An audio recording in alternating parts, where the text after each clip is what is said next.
With just 2 weeks remaining in the ACC regular season, Syracuse and NC State are still chasing that elusive first conference win. Tonight presents a golden opportunity. Under the lights in the crisp October air, it's the Orange and the Wolfpack on ACC Network Extra. Hello and welcome into the SU Soccer Stadium. I'm Adam Gotkin alongside Hudson Ridley. Both of these teams have really struggled over the last month, neither picking up a win, but against each other, a chance for both teams to pick up a key 3 points. Certainly, and both teams missing key players, which could make this a lot closer than originally predicted. Well, you teased it right there. Both these teams missing key players. Syracuse missing arguably its most important player. Goalkeeper Shea Vanderbosch suffered an upper body injury in the match against Pittsburgh. She's not out for the season, but out tonight, and that is a massive loss. Vanderbosch, top 10 in the country in saves per game. So the Orange go to Blythe Braun off the bench. She did start 2 games earlier in the season, transferring in from Florida Atlantic.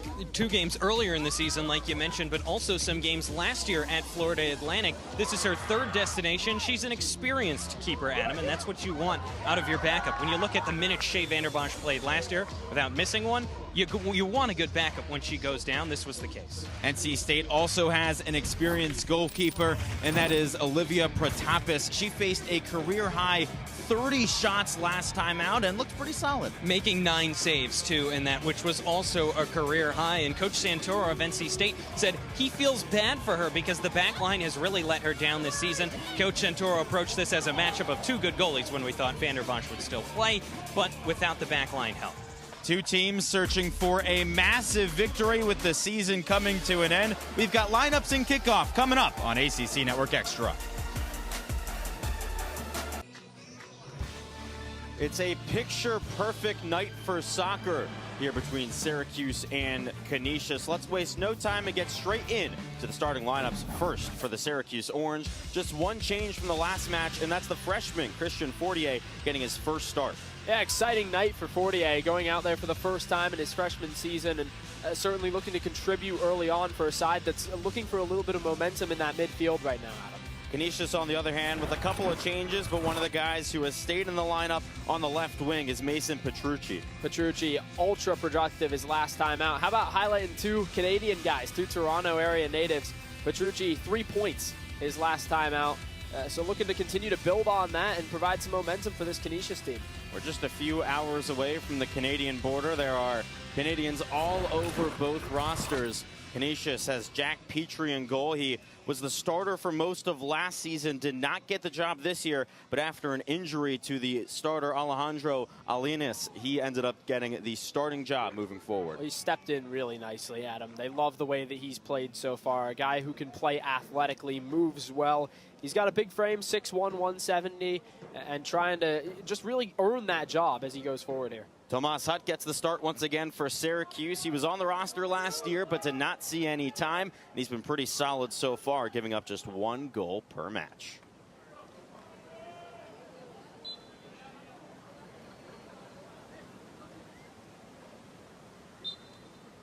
Syracuse wearing the gray tops, white shorts. Canisius in the all blue. This is the 11th all-time meeting between these New York State schools. We are underway from the SU Soccer Stadium. There's Christian Fortier with his first touch, the freshman who scored the wonder goal against Charlotte to get the draw. The 49ers now all the way up into the top 20, so that draw looks pretty solid for the Orange considering how the last month has gone. Well, Mark Tankey's side, Adam, wants to play aggressively. That's the style that they play in. He said coming into this game, they don't really adapt that style as much as they just try to play to their capacity against Syracuse. If they have to adjust and play back, they're going to do that. But the goal is still to score goals. They want to be offensive and on the front foot. There's Ellie Sidibe taken to the ground and a free kick. Sidibe, a Syracuse native, went to Nottingham High School just a few minutes down the road. Same high school that Syracuse women's basketball coach Felicia Leggett-Jack graduated from.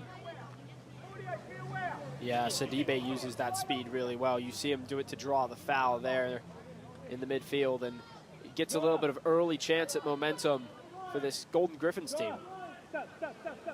Alberto Reyes standing over it, along with Michael Svitala. Vita takes it towards the back post, and it's headed out. Gabe Threngold will take it himself all the way towards the sideline. Here's Nick Kalukian, his first touch of the match, the striker for the Orange, who has 2 goals already this season. Switch of the pitch, here's Nathan Scott, the UC Riverside transfer.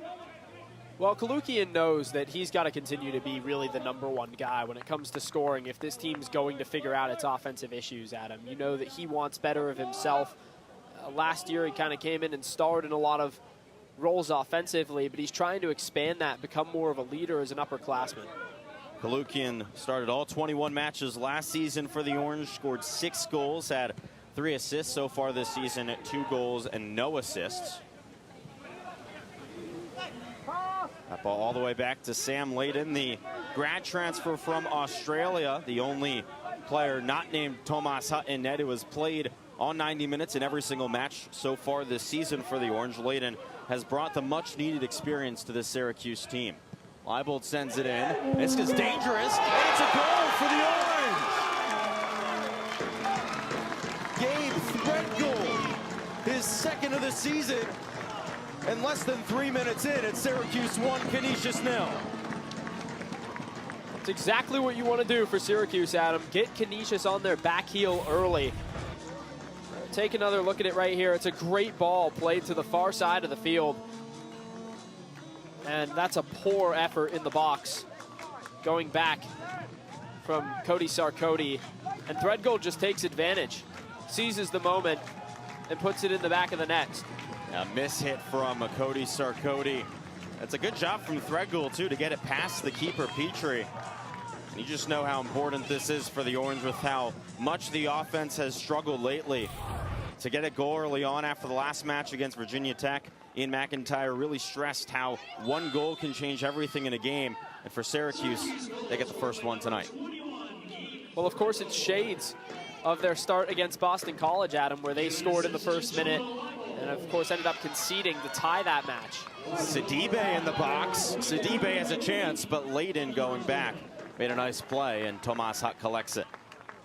Yeah, that's a good challenge from Syracuse in the box. They have to get on Sidibe's foot. He's playing with great energy here early on. They need to shut him down.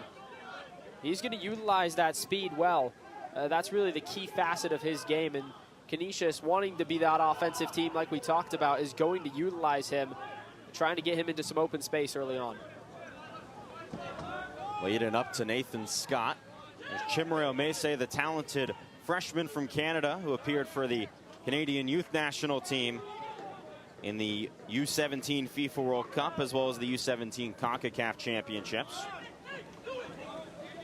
Scott sends it forward. Kalukian chasing after it, but it's into the body of Petrie. Well, it's really a failure from Canisius game plan-wise early on here because they're staying super compact in the midfield, and the goal of that is to have so many players bunched up in that area that if a ball comes into the box, you have guys to deal with it if it gets through. And, of course, in that situation, nobody there. Threadgold takes advantage. So the whole ideal of staying compact kind of fails for you early on, and now you're chasing this game early, not where you want to be for the Golden Griffins. For Syracuse, yes, up 1-0 now, but how important is it to pile on here and score not just 1 goal in a match like this with how the offense has been playing recently? Well, you go back to that BC game, right? You saw what happens when you don't do that. The Boston College goal came in the middle of that first half, and no offensive gas after that. In that second half, it was really a dead performance from this Syracuse side, so you want to make sure that you can continue to pressure a team that's going to be fighting hard, a team that obviously Mark Tankey is coached to the point where they're not going to give up just because they're down a goal. They're going to continue to press you offensively. This has been a solid start to the season for Mark Tankey's Canisius side. Already 2 wins. That matches the win total from last year. A third would be the most since he took over 3 seasons ago. It's been all St. Joseph's in this third quarter, largely because of the knockdown 3-point shooting. Talia Brugler 5 for 5 from beyond the arc. Mackenzie Smith has made 3 of them. And Austin, Syracuse is just leaving these shooters too open. The defense has been late the entire game, just a half step slow for the Orange. And on offense for St. Joe's, I mean, it's almost contagious. It actually is contagious. You keep swinging the rock. You keep seeing these shots go in. It's an avalanche right now. Tough to stop an avalanche, especially with some combinations of players that are relatively inexperienced in an orange uniform. The Hawks in the midst of an 11-1 run. Syracuse hasn't scored in over 2 minutes, but Angelica Velez can change that here with 2 shots from the line, and she makes the first. St. Joe's 3 for 3 from beyond the arc in this second half. 5 for 10 from the field. Syracuse has only attempted 5 shots in this half, as Velez makes both to make it a 10-point game once again, and now the Orange will press full court down by 10 here in this third quarter. And honestly, this is where not only do you miss Deasia Fair, but you miss Elena Rice. I mean, she was one of the quickest defenders I ever saw in person, and she would be great in these type of situations to generate chaos. The Orange facing adversity early in the season, something they didn't really have to do last year until the Maryland game. Here's a 3 from Boswell, and it's contagious. Another 3 from the Hawks. It's a 13-point lead. St. Joe's just can't miss. I mean, what else do you expect? I mean, you can't hope that they're going to miss. They're until they prove that they can miss, they're going to hit. Kira Scott, the ISO move, and the jumper falls. I'll tell you what, she's been pretty impressive in the small minutes that we've seen her. Oh, yeah, I think she's great. I think that she should be out here on the court for the majority of the rest of the game. Kira Scott, the freshman top 100 recruit. Played about 8 minutes in the first half. Brugler all alone down low, and she's perfect from that area. And you say all alone, but she made herself all alone because she just shielded Kyra Wood with her body. And I mean, just watching her play before, she just knows how to score the basketball. She just knows how to angle herself and use her body to create space. It's such an underrated talent. It's exceptional footwork and a high motor that leads to that. Burrows thought about the catch and shoot, instead drives and can't get the floater to go. Hawkins forces the jump ball, and the possession arrow faces this way. It'll stay here. Right now, it just feels like the Orange are hoping to exchange baskets, but you can't. And it's harder for Syracuse to score than it is for St. Joe's to score. The math is not mathing right now, Adam, if you're a Syracuse fan. I mean, St. Joe's has made 11 threes. Syracuse has attempted just 6. Do you think you got to go for the 3-pointers here? Try and find Burrows, Woolley to shoot him from deep? I mean, that's not this team's identity. Right. It's, Burrows, if she's open, you want to give it to her from beyond the arc, but you don't want to force the issue. Well, they try to find Burrows, but it's through her hands, and it goes the other way. Felicia Leggett-Jack slams a water bottle against the table. Just a lot of frustration here with her team down by 13. Kyra Wood forces the turnover, and Syracuse wins it back. And Wood, after that most recent Syracuse turnover, was encouraging her teammates. That is why she's a 3-time captain. She's everybody's best friend, the ultimate encourager. And she's pretty good, by the way, too. We talked about this earlier, but this is where you really miss Deasia Fair. So many times last year in the second half, she would just take over as there's a takeaway for Ziegler. That just went right into her hands. Yeah, that was bad. Boslet slowing it down. Brugler finds Sneed in the corner. He falls on it and finds an outlet. Time running out. 4 on the shot clock. Griffin's got to go. It's around and out, but an offensive rebound, and the putback is in. And 1 for Aaliyah Sneed. It's a 15-point lead for St. Joe's and a chance to make it even more. When it rains, it pours. You play good defense for almost the entire of the shot clock. You force a weird Griffin running shot, and of course that creates a weird long rebound, right place, right time. Nothing is going the way of Syracuse right now. Journey Thompson checks in for the Orange. The Arizona State transfer played just 6 minutes in the last game against Niagara, but put in with her team now down by 16 with under 2.5 to go in this third quarter. It almost feels like a desperation move from Coach Jack. I'll just try to see if anybody's got a spark off the bench. Got to try everything at this point. Velez loses her dribble. Kaylee Griffin never even touched it. And it's back to St. Joe's up by 16. Adam, you mentioned both these teams struggling in ranked games. That was the case for this Louisville team last weekend. 2 ranked losses, grueling back and forth battles. They lost both by 1 goal. How do you feel like they responded this week in preparation for Syracuse? Yeah, that BC loss was really tough for this Louisville squad. Afterwards, they had a team meeting, a very serious one, sat down and said that there has to be change. And they changed going into that Ohio State game. This Louisville squad was down big going into the 4th quarter and then came back and sent the game into overtime. So I think there's a sense of optimism around this team. They understand how difficult this schedule has been and how difficult this season has been. But bumpy roads often lead to beautiful places, and that's the hope for this Louisville squad, that those tough challenges last weekend can lead to success moving forward. Syracuse this season has just 3 goals in ACC play. Why has this team struggled so much to score?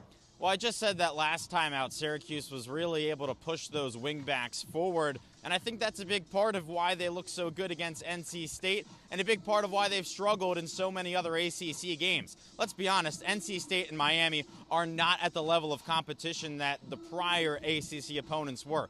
All 7 of Syracuse's first conference opponents were in the top 50 of the RPI. 6 were in the top 30, so these 2 games have been a chance for Syracuse to really play against a common opponent and push those wingbacks forward because they wouldn't get caught behind. So I think we'll see this offense have a lot of success today, just understanding that it's playing a talent level that's very similar to what it has. Adam, let's talk about the Hurricanes a little bit here. Got a very impressive 0-0 draw against Pitt, one of the best offenses in the country. What can they take into the game today?